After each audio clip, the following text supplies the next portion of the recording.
आज जो मैं आपको पढ़ाने जा रही हूँ तो क्लास 10th का केमिकल रिएक्शंस एंड इक्वेशन वाला चैप्टर हम पढ़ रहे थे।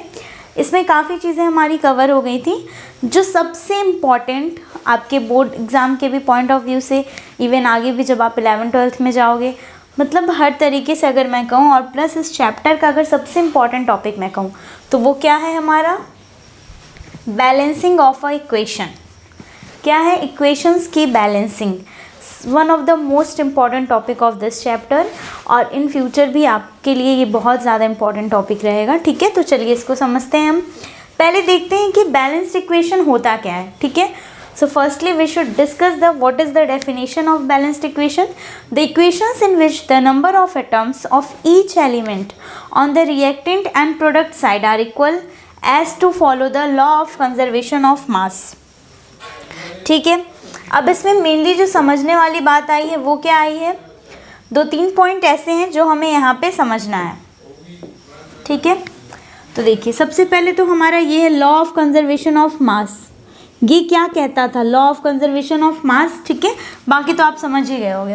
रिएक्टेंट क्या होता है, प्रोडक्ट क्या होता है, ये आपको पता है। ये suppose A + B - C + D।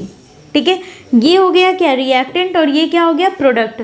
बोला क्या, number of each of elements. ठीक है, मतलब अगर यहाँ पे सपोज आप देखते होगे, जब आपने रिएक्शंस वगैरह आप देखते होगे तो कुछ ऐसे लिखा रहता होगा। ठीक है, इस तरीके से स्टोकियोमेट्री लगे रहते हैं कुछ ऐसे तरीके से। ठीक है, अब ये होता क्या है, तो ये हमें बताता है कि वो जो रिएक्टेंट है वो कितने अमाउंट में प्रेजेंट है हमारा। ठीक है, ये जो स्टोकियोमेट्री होती है ये चीज़ यही रिप्रेजेंट करती है कि जो हमारा रिएक्टेंट या प्रोडक्ट है वो कितने अमाउंट में प्रेजेंट है, ये चीज़ हमें स्टोकियोमेट्री बताती है। ठीक है, बैलेंस्ड इक्वेशन में हम क्या देखेंगे कि जो हमारे एलिमेंट्स हैं या जो एटम्स हैं, कितने नंबर ऑफ एटम्स या कितने नंबर ऑफ एलिमेंट्स प्रेजेंट हैं। ठीक है, ये चीज़ पढ़ना है हमें। ओके, आगे आता है law of conservation of mass. तो law of conservation of mass आपने ऑलरेडी पढ़ रखा है। उसमें हम क्या देखते थे कि जितना अमाउंट रिएक्टेंट का है उतना ही अमाउंट प्रोडक्ट का भी होना चाहिए। लॉ ऑफ कंजर्वेशन ऑफ मास याद होगा। चलिए एक बार मैं ऐसे समझाती हूँ आपको।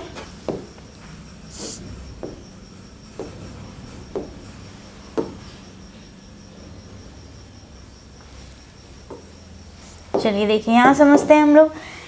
पहले देख लेते हैं, सपोज कि कोई रिएक्शन है 2A + B। ठीक है, और हम जब इसको कर रहे हैं तो हमारा आ रहा है 2AB। ठीक है, अब ध्यान से समझते हैं, ये जो है 2, ये क्या है, इसे हम कहते हैं स्टोकियोमेट्री। ये हमें क्या बताता है कि हमारा जो A एलिमेंट है ये कितने अमाउंट में प्रेजेंट है, 2 मोल प्रेजेंट है, और जो B एलिमेंट है ये भी कितने अमाउंट में प्रेजेंट है, तो 2 मोल प्रेजेंट है। ठीक है, फिर उसके बाद जब ये दोनों रिएक्टेंट, अब सोचिए ज़रा, A भी 2 मोल में है, B भी 2 मोल में है, और जब ये प्रोडक्ट बना रहे हैं तो AB बना रहे हैं, वो भी क्या है 2 मोल में है। तो ये एक तरीके से क्या है, law of conservation of mass को फॉलो कर रहा है। Law of conservation of mass क्या है कि जितने अमाउंट में रिएक्टेंट है उतने ही अमाउंट में प्रोडक्ट भी होना चाहिए। क्लियर है ये चीज़? ठीक है, तो यहाँ पे अगर आप देखो तो हमारा ये जो 2A है, ठीक है, और ये 2B है, लेकिन यहाँ पे ये आपस में प्रोडक्ट क्या बना रहे हैं, AB, और वो भी कितना बना रहे हैं, 2 मोल बना रहे हैं। तो एक तरीके से हम ये कह सकते हैं कि ये जो रिएक्शन है law of conservation of mass को फॉलो कर रही है। ठीक है, और यही law of conservation of mass को फॉलो कर रही है, प्लस ये इक्वेशन या ये रिएक्शन कैसा है, बैलेंस्ड है।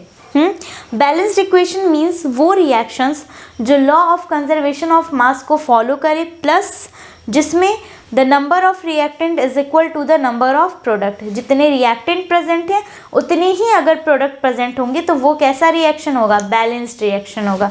क्लियर? आगे पढ़ते हैं हम। ये तो क्लियर हो गया कि बैलेंस्ड इक्वेशन क्या है, number of reactant is equal to the number of product, that is the balanced equation. आगे पढ़ते हैं क्या है, law of conservation of mass क्या होता है, तो the total mass of the reactant must be equal to the total mass of the product, that's why we balanced every chemical equation. Same वही चीज़ है, law of conservation of mass मैंने आपको already बता ही दिया है। अब रीज़न ये है कि सारे रिएक्शन को बैलेंस्ड क्यों करते हैं, तो इसीलिए करते हैं क्योंकि लॉ ऑफ कंजर्वेशन ऑफ मास के अकॉर्डिंग हमने क्या पढ़ रखा है कि जो रिएक्टेंट का अमाउंट होगा वो इक्वल होगा किसके अमाउंट के, प्रोडक्ट के अमाउंट के। ये हमने पढ़ रखा है। इसी वजह से जो भी रिएक्शन होता है हम उसे क्या करते हैं, बैलेंस कर देते हैं, क्योंकि हमने ऑलरेडी ये पढ़ रखा है, law of conservation of mass. Clear है, law of conservation of mass हमने पढ़ रखा है, इस वजह से ही हम सारे रिएक्शंस को बैलेंस्ड करते हैं। ये चीज़ अच्छे से मेमोराइज कर लीजिए आप लोग। क्लियर, ठीक है। अब देखते हैं steps for balancing a chemical equation. किसी भी केमिकल इक्वेशन को बैलेंस्ड करने की क्या क्या स्टेप हैं। तो सबसे पहला फर्स्ट स्टेप क्या है, writing unbalanced equation and enclosing the formula. Suppose कि कोई हमें मिल गया है इक्वेशन, हमारे पास एक इक्वेशन है,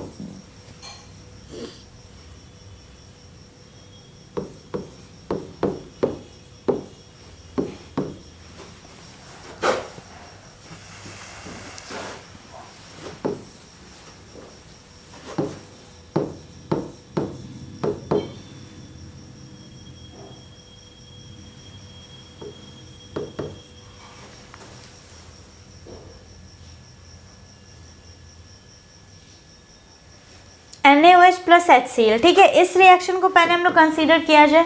क्लियर है, सोडियम क्लोराइड जब वाटर के साथ रिएक्शन करता है तो क्या बनाता है, sodium hydroxide plus hydrochloric acid. ठीक है, अब फर्स्ट स्टेप के अकॉर्डिंग अगर हम लोग देखें,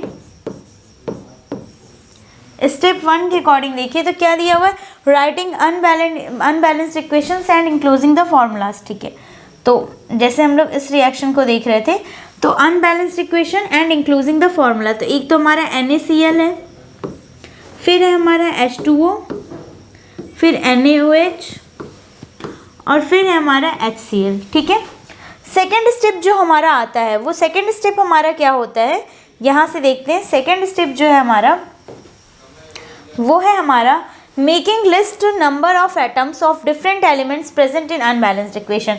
अब इसमें हम लिस्ट बना लेते हैं कि हमारे कौन, स्टेप 1 में तो मैंने बता दिया ना, बस इसको कुछ नहीं करना है, ब्रैकेट में कर लेना है।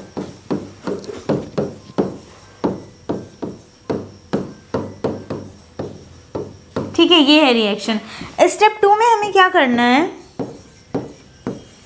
स्टेप 2 में हम क्या करेंगे, जितने भी हमारे रिएक्शंस हैं, अब इसमें सारे एलिमेंट्स की नेमिंग कर लो जो जो इन्वॉल्व है। सोडियम, क्लोराइड, हाइड्रोजन और ऑक्सीजन, इतने इन्वॉल्व है। रिएक्टेंट साइड में, प्रोडक्ट साइड भी, सोडियम यहाँ भी है, प्रोडक्ट में भी है, ऑक्सीजन, क्लोरीन, हाइड्रोजन। क्लियर है, ठीक है।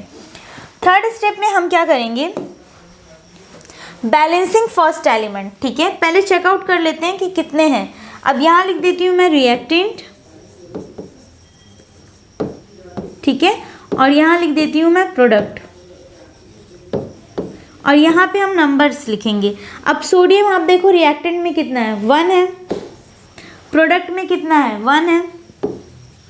क्लोरीन देखो रिएक्टेंट में 1 है, प्रोडक्ट में भी 1 है। हाइड्रोजन रिएक्टेंट में 2 है, प्रोडक्ट में भी 2 है, और ऑक्सीजन हमारे रिएक्टेंट में 1 है, प्रोडक्ट में भी 1 है। अब आप यहाँ पे देखो reactant side and product side equal आ रहा है सारे एलिमेंट्स का, तो मतलब ये रिएक्शन जो मैंने लिखा था ये ऑलरेडी क्या था, बैलेंस्ड था। क्लियर हो गया, ये रिएक्शन जो मैंने यहाँ लिखा था ये क्या था, बैलेंस्ड था। सपोज कि कोई अनबैलेंस्ड इक्वेशन मिल जाता है, ये क्लियर हो गया, ठीक है। अब कोई अनबैलेंस्ड इक्वेशन अगर हमें मिल जाता है तो उसको किस तरीके से करेंगे, तो अनबैलेंस्ड इक्वेशन के लिए मैं आपको बताती हूँ। सपोज कि Na प्लस H2O है,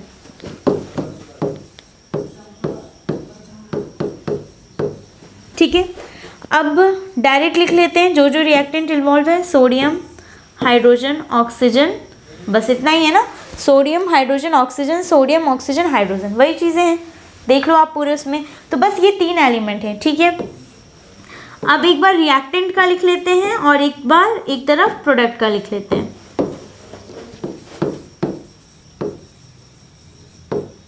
और एक तरफ लिख लेते हैं हम लोग प्रोडक्ट को, ठीक है। स्टार्ट करते हैं। सोडियम देखो यहाँ पे कितने हैं, 1 है, प्रोडक्ट में कितने हैं, 1 है। हाइड्रोजन यहाँ पे कितने हैं, 2 है, प्रोडक्ट में कितने हैं, 2 1 3 3 है, 3 है ना, चेकआउट करो, यहाँ पे 1, यहाँ पे 2, 2 + 1 3। ऑक्सीजन देखो यहाँ पे 1 है, प्रोडक्ट में ऑक्सीजन 1 है। क्लियर हो गया। तो मतलब हमारा बैलेंस्ड क्या नहीं है, हाइड्रोजन हमारा अनबैलेंस्ड है। तो बैलेंस किसको करना है, हमें हाइड्रोजन को करना है, ठीक है। तो अगर हाइड्रोजन यहाँ पे 2 है, वहाँ पे 3 है, ठीक है। चलिए इतना चीज़ क्लियर हो गया। अब इस तरीके से लिखने के बाद हम लोग क्या करते हैं, इसको इरेज कर दे रही हूँ मैं। अब हमें मतलब हाइड्रोजन को ही बैलेंस करना है, ठीक है। कर लिया जाए हाइड्रोजन को बैलेंस। अब देखो आप स्टेप 2 तक तो क्लियर है, बैलेंसिंग फर्स्ट एलिमेंट, ठीक है। तो फर्स्ट एलिमेंट में क्या है, हमारा हाइड्रोजन है जो कि अनबैलेंस्ड है। तो पहले हाइड्रोजन को बैलेंस कर लिया जाए। तो यहाँ पे 2 है, मतलब अगर यहाँ पे मैं क्या लिख दूँ तो हमारा हाइड्रोजन बैलेंस हो जाएगा। 1 तो लिख नहीं सकती हूँ, तो 2 लिख सकते हैं, है कि नहीं, क्योंकि वहाँ पे हाइड्रोजन कितने हैं, 2 है और 1 है। अगर मैं यहाँ पे इसको 2 लिख दूँ तो क्लियर हो जाएगा। तो यहाँ पे हम लोग क्या करेंगे, 2 लिख देंगे, क्लियर है, क्योंकि अगर 1 लिखेंगे तो फिर 1 2 2 हो जाएगा। तो इसीलिए, और एक चीज़ और, ऐसा नहीं कि सपोज वहाँ पे 3 हाइड्रोजन है तो आप यहाँ पे एक और हाइड्रोजन जोड़ दो, ये हम नहीं कर सकते हैं, ठीक है।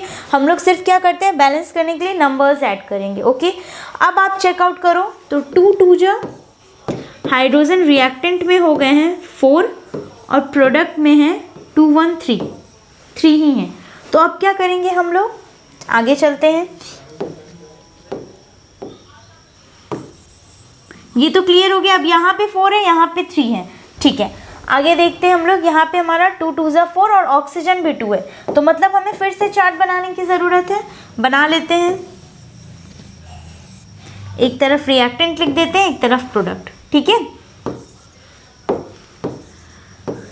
अब आप देखो क्या क्या है हमारा, सोडियम, ऑक्सीजन, हाइड्रोजन, ठीक है। सोडियम यहाँ भी 1 है, वहाँ भी 1 है, सोडियम में कोई चेंजिंग नहीं आया 2 लगाने से।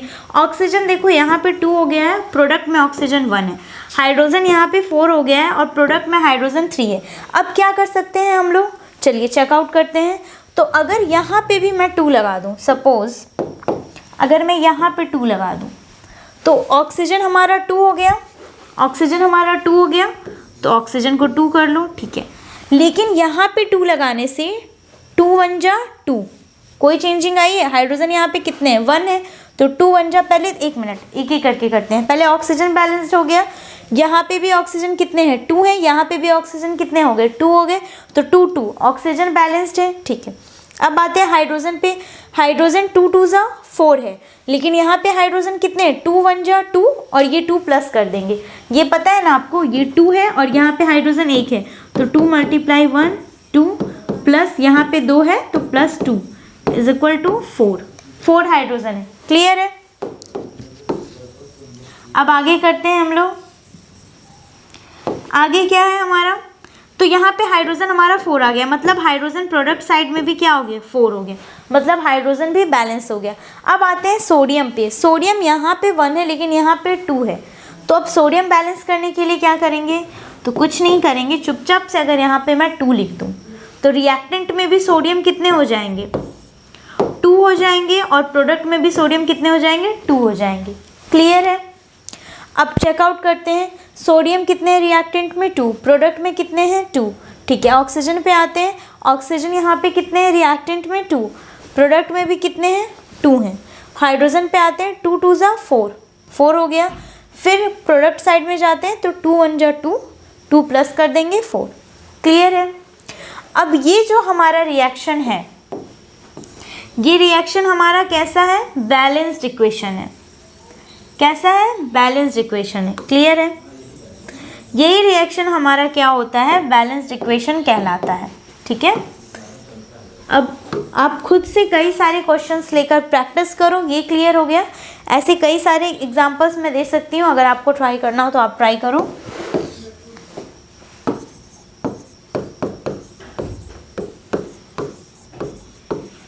ये आपको ट्राई करना है, खुद से आप ट्राई करना।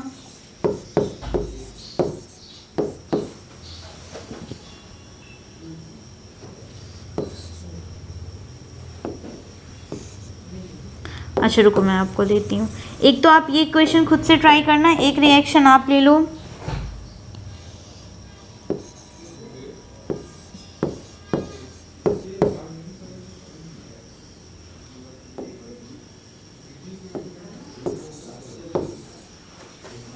क्या प्रोडक्ट बनेगा ये भी आपको बताना है, ठीक है। तो इस तरीके से आप इतना ही ट्राई करो, फिर इतने में ही क्लियर हो जाएगा। ऐसे तो एग्जांपल्स आप देखो तो बहुत सारे हैं, Mg+O2, इसको बैलेंस करो आप, ठीक है।